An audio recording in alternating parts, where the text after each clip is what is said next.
Welcome back, seekers of shadows and tellers of tales, to Whispers in the Dark, your go-to channel for spine-tingling stories and haunted histories. Here, we delve into the eerie corners of the world where legends lurk behind every creaking door and whispers echo through forgotten halls. Today, we turn our gaze to one of the most iconic cities on Earth, a place synonymous with ambition, culture, and ceaseless energy. New York City, often called the city that never sleeps, is a sprawling metropolis teeming with life by day and neon-lit wonder by night. But beneath its glittering skyline and bustling streets lies a darker narrative, one steeped in tragedy, mystery, and the supernatural. In this fourth episode of our series exploring the most haunted places in New York, we will peel back the layers of history to uncover the chilling secrets that linger in plain sight. From centuries-old cemeteries to opulent theaters, from abandoned asylums to dimly lit alleyways, NYC harbors countless locations where the past refuses to stay buried. Each site carries its own ghostly legacy, shaped by the triumphs and tragedies of those who once walked its grounds, and who, some say, still do. This installment invites you to step off the beaten path and into the shadowy underbelly of the Big Apple. We'll unravel the stories of restless spirits, cursed artifacts, and unexplained phenomena that defy logic and ignite the imagination. Whether you're a lifelong resident or a curious visitor, prepare to see New York City in a haunting new light, one where every corner holds a secret and every whisper tells a tale. So grab your flashlight, steady your nerves, and join us as we venture into the unknown. Let the whispers begin. The Bowery, a haunted corridor of grit and ghosts stretching through the heart of Manhattan. The Bowery has long been a microcosm of New York City's turbulent history.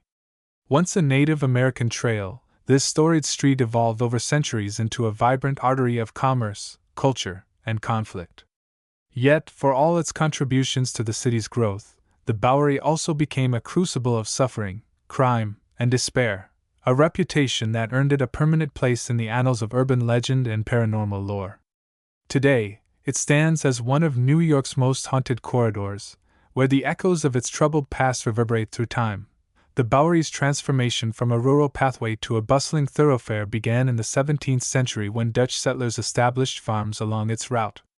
By the 19th century, it had become a hub for entertainment, boasting theaters, saloons, and vaudeville houses that attracted throngs of revelers. However, the neighborhood's fortunes took a dark turn in the late 1800s as industrialization brought waves of immigrants seeking work, and often finding poverty instead. The Bowery morphed into a haven for vice, earning notoriety as the epicenter of New York's Skid Row. Cheap boarding houses, flophouses, and brothels lined the street, providing shelter to society's forgotten souls. It was here that Charles Dickens famously described scenes of destitution during his visit in 1842, painting a grim picture of human struggle that would only worsen in the decades to come. Amidst this chaos emerged a particularly sinister institution, the infamous Bowery Mission. Founded in 1879, the mission aimed to provide food, shelter, and spiritual guidance to the downtrodden masses. While its intentions were noble, the building itself became a magnet for tragedy. Overcrowded and understaffed, the mission struggled to cope with the sheer volume of desperate individuals seeking refuge. Tales of abuse, neglect, and even death within its walls soon spread, fueling rumors of hauntings that persist to this day. Staff members and visitors have reported seeing shadowy figures wandering the halls at night, their gaunt faces illuminated by flickering lights. Others describe hearing disembodied voices pleading for help or sobbing uncontrollably, as though reliving the anguish of those who perished there. Some claim to feel icy hands gripping their shoulders or see reflections of spectral figures in mirrors, an unsettling reminder that the Bowery Mission's ghosts are far from laid to rest. Beyond the mission, the Bowery's haunted legacy extends to its many theaters and music halls, which once pulsed with life but now harbor remnants of performances long silenced. One such venue is the Paradise Square Theater, originally built in the early 1900s as a showcase for vaudeville acts. Though it burned down in a devastating fire in 1923, locals swear they can still hear faint applause and laughter drifting through the air on quiet nights. Paranormal investigators have captured EVP recordings of what sound like cheers and musical notes emanating from the empty lot where the theater once stood.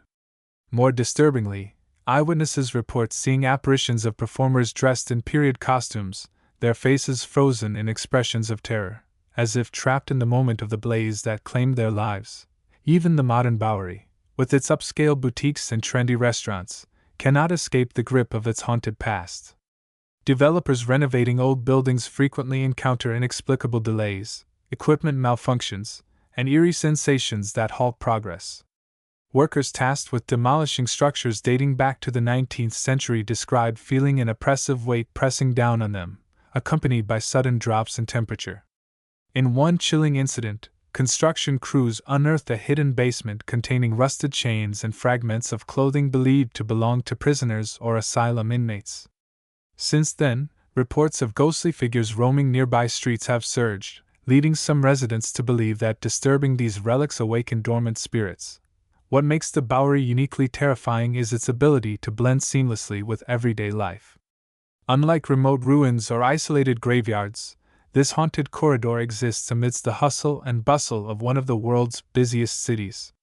Its spectral inhabitants share space with commuters, shoppers, and tourists, blurring the line between the living and the dead. For those attuned to the subtle signs, faint whispers, fleeting shadows, inexplicable chills, the Bowery reveals itself as a place where history lingers, refusing to be erased by progress. As we continue our journey through New York's haunted landmarks, remember that the Bowery is more than just a street. It is a testament to resilience, tragedy, and the enduring power of memory. And if you find yourself walking its length after dark, tread lightly, for you never know whose footsteps may be following yours. The Amityville Horror House. Beyond the legend, nestled in the quiet suburban enclave of Amityville, Long Island, stands a house that needs no introduction. At first glance, 112 Ocean Avenue appears unremarkable, a 2.5-story Dutch colonial with white siding, green shutters, and a neatly trimmed lawn. Yet behind its deceptively ordinary facade lies one of the most infamous addresses in paranormal history. The Amityville Horror House has captivated imaginations worldwide, spawning books, films, and endless debates about the veracity of its claims. Whether viewed as a genuine hotbed of supernatural activity or a masterful hoax, the story of this house continues to haunt the collective psyche of America, and its mysteries remain far from resolved. The tale begins on November 13, 1974, when Ronald DeFeo Jr. committed a heinous act that would forever stain the home's history. In the dead of night, DeFeo murdered his parents and 4 siblings, shooting each family member while they slept. His subsequent arrest and confession shocked the nation, but the true horror was yet to unfold. Just over a year later, in December 1975, George and Kathy Lutz moved into the house with their 3 children, unaware of the atrocities that had occurred within its walls. What followed was a 28-day ordeal that would cement the house's place in paranormal lore. According to the Lutzes, their short tenure at 112 Ocean Avenue was plagued by inexplicable and terrifying phenomena. They claimed to experience nightly disturbances, including loud banging noises, foul odors, and cold spots that defied explanation. Doors would slam shut on their own, furniture rearranged itself, and green slime oozed from the walls. Most chillingly, the family reported sightings of a demonic pig-like entity they dubbed Jody, whose red eyes glowed menacingly in the darkness. As the days passed, the manifestations grew increasingly malevolent, culminating in visions of cloaked figures standing at the foot of their beds and levitating objects hurling across rooms. Terrified beyond endurance, the Lutzes fled the house, leaving behind nearly all their possessions. While skeptics have dismissed much of the Lutzes' account as fabricated for financial gain, numerous investigations conducted over the years suggest there may be more to the story than meets the eye. Paranormal researchers armed with EMF detectors, infrared cameras, and audio recorders have documented strange occurrences within the house. While thermal imaging footage reveals shadowy figures moving through empty hallways. One investigator claimed to witness a chair sliding across the floor without any visible cause, while another reported being physically pushed by an unseen force. Even seasoned skeptics admit to feeling an overwhelming sense of dread upon entering the property, as though the air itself is charged with hostility. Adding to the intrigue are the historical details surrounding the land on which the house was built. Long before the DeFeo murders, the site was allegedly used by the Shinnecock tribe for ritualistic practices involving human sacrifice. Locals speak of ancient burial grounds hidden beneath the foundation, suggesting that the house sits atop sacred and cursed ground. This theory gained traction when renovations uncovered cryptic symbols etched into the basement walls, resembling markings associated with occult rituals. Some believe these symbols serve as conduits for malevolent energies, drawing entities from the other side to torment those who dare reside within. Despite, or perhaps because of, its controversial reputation, the Amityville Horror House remains a magnet for thrill seekers and paranormal enthusiasts. Visitors flock to Ocean Avenue hoping to catch a glimpse of the infamous dwelling, though current owners have taken measures to deter trespassers. Security cameras monitor the perimeter, and warning signs discourage curiosity seekers from venturing too close. Nevertheless, reports of strange activity persist. Neighbors claim to hear disembodied screams echoing from the direction of the house, while passers-by describe seeing shadowy figures peering out of upstairs windows. On several occasions, police have responded to calls of lights flickering inside the home despite no one being present. What sets the Amityville Horror House apart from other haunted locations is its unique ability to blur the lines between fact and fiction. Is it truly a portal to the supernatural, or merely a case of mass hysteria amplified by media sensationalism? The truth likely lies somewhere in between, shaped by the interplay of human psychology, cultural myth-making, and the undeniable allure of fear. Regardless of its authenticity, the house continues to cast a long shadow over popular consciousness, serving as a chilling reminder that evil can take root anywhere, even in the most unassuming of places.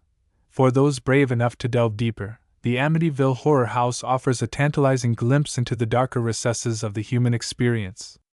It challenges us to confront questions we'd rather leave unanswered. Do spirits linger where violence occurs? Can trauma imprint itself onto physical spaces? And most importantly, how far would you go to uncover the truth?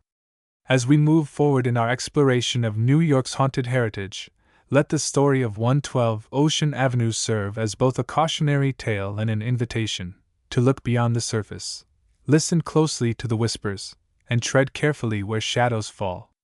The Morris-Jumel Mansion, echoes of revolution and restless spirits perched atop a hill in Washington Heights. The Morris-Jumel Mansion stands as a silent sentinel of New York City's storied past. Built in 1765, it is the oldest surviving house in Manhattan, a testament to the architectural elegance and historical significance of colonial America. Yet, beneath its grand facade lies a tapestry of intrigue and tragedy, woven with threads of war, wealth, and untimely deaths. The mansion's walls have borne witness to pivotal moments in American history, from the Revolutionary War to the Gilded Age of high society. But it is the spectral echoes of those who once called it home that continue to draw both curiosity and trepidation. The mansion's origins trace back to British Colonel Roger Morris, who constructed the estate as a summer retreat for his family. Its strategic location offered sweeping views of the Harlem River and surrounding countryside, making it an ideal vantage point during wartime. In 1776, General George Washington seized the mansion, using it as his headquarters during the Battle of Harlem Heights. For a brief period, the house served as the nerve center of the Continental Army, where Washington plotted strategies and rallied troops. Despite its role in securing American independence, the mansion's association with conflict left an indelible mark on its atmosphere, one that many believe persists to this day. After the war, the mansion changed hands multiple times, eventually becoming the residence of Stephen Jumel, a wealthy French merchant, and his wife, Eliza Bowen Jumel. Their marriage, marked by opulence and scandal, added another layer of drama to the mansion's already colorful history. Following Stephen's mysterious death in 1832, Eliza remarried none other than Aaron Burr, the third Vice President of the United States and infamous duelist who killed Alexander Hamilton. The union was short-lived and riddled with acrimony, ending in divorce just months later. Eliza spent the remainder of her life at the mansion, amassing a fortune but growing increasingly reclusive. Her eccentric behavior and rumored dabbling in the occult fueled local gossip, with many speculating that she summoned forces beyond comprehension within the mansion's walls. It is these tumultuous chapters of the mansion's past that lend credence to its reputation as one of New York's most haunted sites. Visitors and staff alike have reported encountering a variety of ghostly phenomena, ranging from harmless curiosities to outright terrors. Among the most frequently cited apparitions is that of Morris-Jumel herself. Described as a regal figure clad in period attire, her spirit is said to roam the halls, inspecting the rooms as though ensuring her legacy remains intact. Witnesses claim to see her reflection in mirrors or feel the swish of silk skirts brushing against their legs. Some even report hearing her voice, softly reciting passages from letters or diaries she penned during her lifetime. Other accounts point to the presence of soldiers from the Revolutionary War era. Tour guides recount instances of guests spotting uniformed figures standing near windows or pacing the grounds outside. The faint sound of marching boots and distant cannon fire has been heard echoing through the mansion's chambers, transporting visitors back to a time of battle and bloodshed. During evening events, attendees have described seeing shadowy forms huddled around tables, engaged in whispered conversations that abruptly cease when approached. These spectral gatherings are believed to be remnants of wartime councils held within the mansion's walls. Perhaps the most harrowing encounters involve the spirit of Stephen Jumel. His untimely death, a fall down a staircase, is said to have left him tethered to the mansion, unable to find peace. Maintenance workers and tour operators have reported feeling an icy grip on their shoulders or seeing a man in 19th century garb staring mournfully from the top of the stairs. In one chilling episode, a security guard patrolling the premises late at night swore he saw Jumel's figure topple forward, vanishing into thin air just as he reached the bottom step. Paranormal investigators have long been drawn to the Morris-Jumel mansion, intrigued by its rich tapestry of historical and supernatural elements. Using tools such as electromagnetic field detectors and digital recorders, researchers have captured compelling evidence suggesting the presence of residual and intelligent hauntings. EVP recordings revealed disembodied voices speaking in languages consistent with colonial-era speech patterns, while thermal imaging cameras capture fleeting heat signatures appearing and disappearing without explanation. Skeptics may dismiss such findings as environmental anomalies, but for those who've experienced the mansion's eerie energy firsthand, there's little doubt that something, or someone, is watching. What sets the Morris-Jumel mansion apart from other haunted locations is its accessibility. Unlike private residences or restricted historical sites, the mansion welcomes visitors daily, offering guided tours and special events that bring its history to life. Yet, for all its charm and conviviality, the mansion remains a place where the boundary between the living and the dead feels perilously thin. As you ascend its creaking staircases or peer into its dimly lit rooms, remember, the past doesn't simply fade, it lingers, waiting for the right moment to make itself known. And if you're lucky, or unlucky, you might just catch a glimpse of the spirits who refuse to leave. The Merchant's House Museum, a time capsule of tragedy and spectral shadows tucked away in the East Village, the Merchant's House Museum stands as a rare gem of 19th century preservation, offering a vivid snapshot of life during New York City's Gilded Age. Built in 1832, this Federal-style brick townhouse belonged to the Treadwell family, whose patriarch, Seabury Treadwell, amassed a fortune as a hardware merchant. For nearly a century, the Treadwells resided within its walls, filling the home with elegant furnishings, personal belongings, and memories spanning generations. When Gertrude Treadwell, the last surviving family member, passed away in 1933, the house was preserved exactly as it had been during her lifetime, transforming it into a museum that captures the essence of a bygone era. Yet, amid its meticulously curated artifacts and period-perfect decor lies a darker narrative, one steeped in loss, loneliness, and lingering spirits. The Merchant's House Museum is more than just a repository of antiques. It is a vessel for the emotions and experiences of those who once called it home. The Treadwells were a family of means, but their lives were not without hardship. Seabury's wife, Eliza, died young, leaving behind 8 children who grew up under the strict stewardship of their father.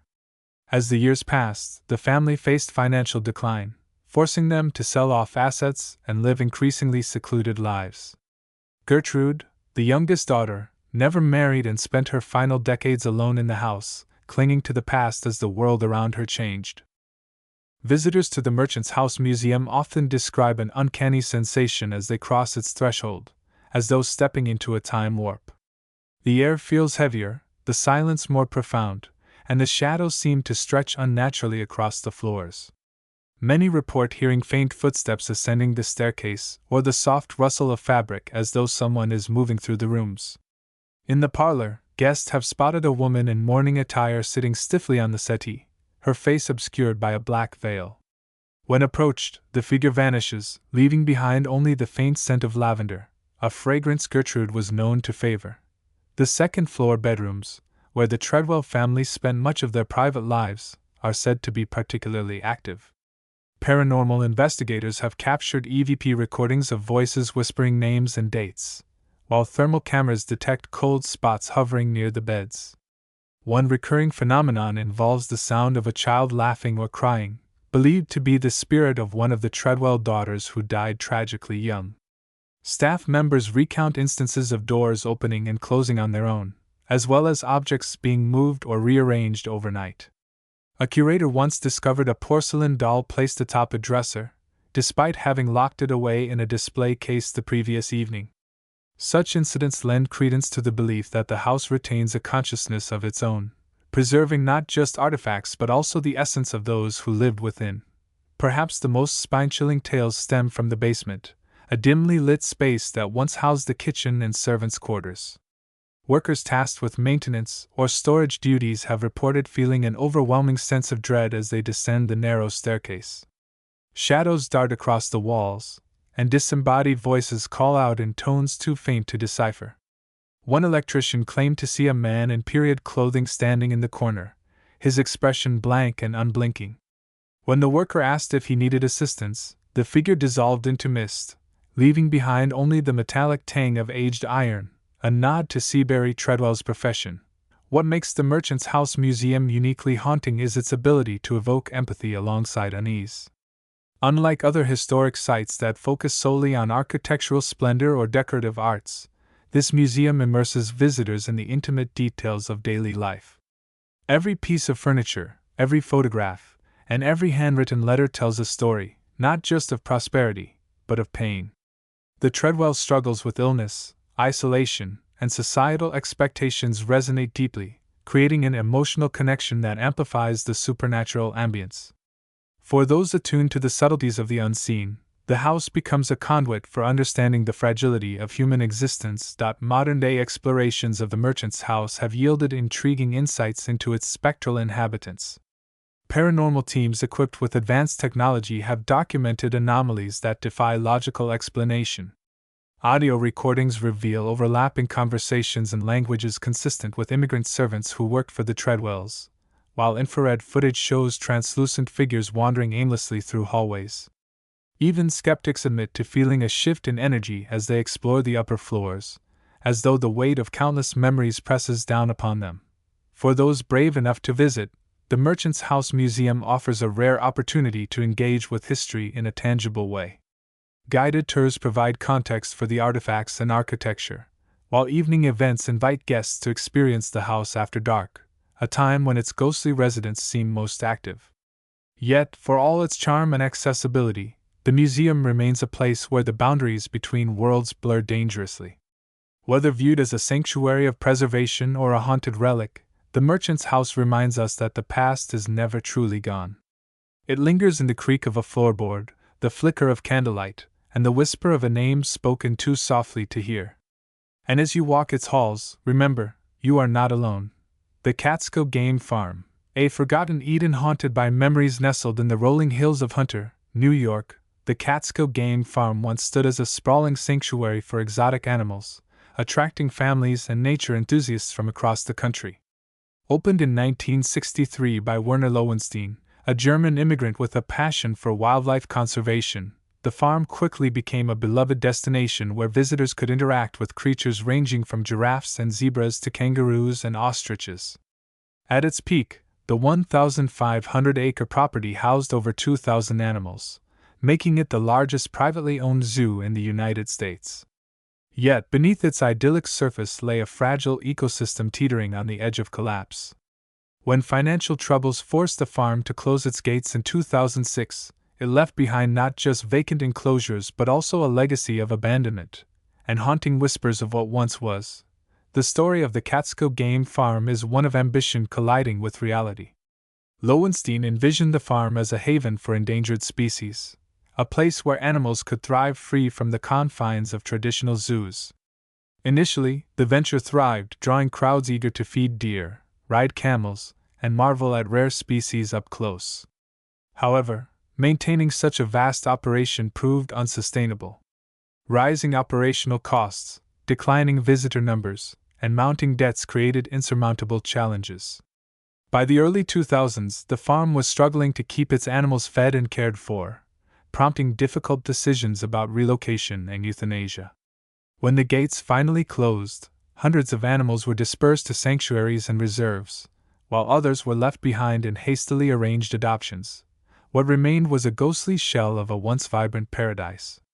Buildings crumbled, fences rusted, and vegetation reclaimed the landscape, erasing traces of the life that once flourished there. Yet those who dared to venture onto the property after its closure reported an unsettling atmosphere that defied explanation. Explorers navigating the overgrown paths spoke of hearing phantom growls and bird calls echoing through the trees, as though the animals had never left. Others claimed to see fleeting shapes darting between abandoned enclosures, their movements too quick to identify. One urban explorer recounted stumbling upon a dilapidated barn where the air was thick with the scent of hay and dung, despite no livestock having occupied the space in years. Inside, he found faded photographs pinned to the walls, depicting smiling children posing with monkeys and elephants, a stark contrast to the decay surrounding him. Paranormal investigators have long been drawn to the Catskill Game Farm, intrigued by its potential as a site of residual hauntings. Using tools such as infrared cameras and audio recorders, researchers have captured compelling evidence suggesting the presence of unexplained phenomena. EVP recordings revealed disembodied voices mimicking animal sounds, while thermal imaging footage shows heat signatures moving through areas devoid of human activity. Most chillingly, some investigators claim to have encountered shadowy figures resembling caretakers or veterinarians, their forms flickering briefly before vanishing entirely. These apparitions are believed to be the spirits of former employees who dedicated their lives to caring for the animals, only to see their efforts undone by circumstance. Local folklore adds another layer of intrigue to the farm's haunted reputation. Residents of Hunter whisper about the Phantom Keeper, a spectral figure said to patrol the grounds at night, ensuring the safety of the animals he once tended. Described as a tall man in coveralls, his silhouette has been spotted near the entrance gates and along the perimeter fence. Some claim to hear him calling out names or whistling tunes, as though summoning creatures that no longer exist. Others describe feeling an icy hand gripping their shoulder or catching glimpses of glowing eyes watching from the shadows. These accounts paint a portrait of a place where the bond between humans and animals transcends death, binding them together in eternal vigilance. What makes the Catskill Game Farm particularly haunting is its duality. It is simultaneously a monument to failure and a shrine to hope. The decaying structures serve as a sobering reminder of humanity's limitations, while the persistent whispers of its former inhabitants evoke a longing for redemption. For those who visit, the farm offers a poignant meditation on impermanence and resilience. Walking among the ruins, one cannot help but feel overwhelmed by the enormity of what was lost, and perhaps, what endures. Today, the Catskill Game Farm stands as a liminal space, caught between memory and oblivion, life and death. Its crumbling enclosures and overgrown trails bear witness to the fragility of dreams, while its spectral echoes remind us that some bonds are unbreakable. Whether viewed as a tragic ruin or a haunted sanctuary, the farm continues to resonate with the voices of its past, ensuring that the stories of its inhabitants will never be silenced.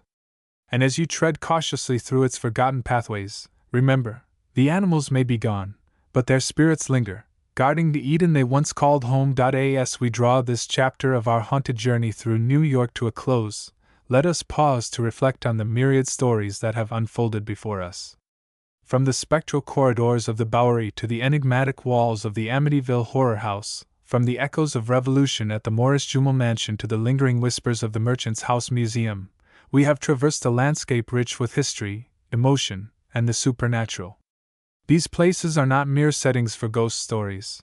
They are living monuments to the resilience of the human spirit and the enduring power of memory. They remind us that the past is never truly buried. It breathes, it whispers, and sometimes it screams. This exploration of New York's haunted heritage is far from over. In future episodes, we will venture even deeper into the shadows, uncovering more chilling tales and forgotten legends. We'll step into places where time seems to stand still and the veil between worlds grows thin. Whether you are a skeptic seeking intrigue, or a believer chasing goosebumps, the next installment promises to deliver an unforgettable descent into the unknown. Until then, stay curious, stay brave, and remember, the darkest corners of history often hold the brightest truths. Thank you for joining us on this journey into the haunted heart of New York. Keep your lanterns lit.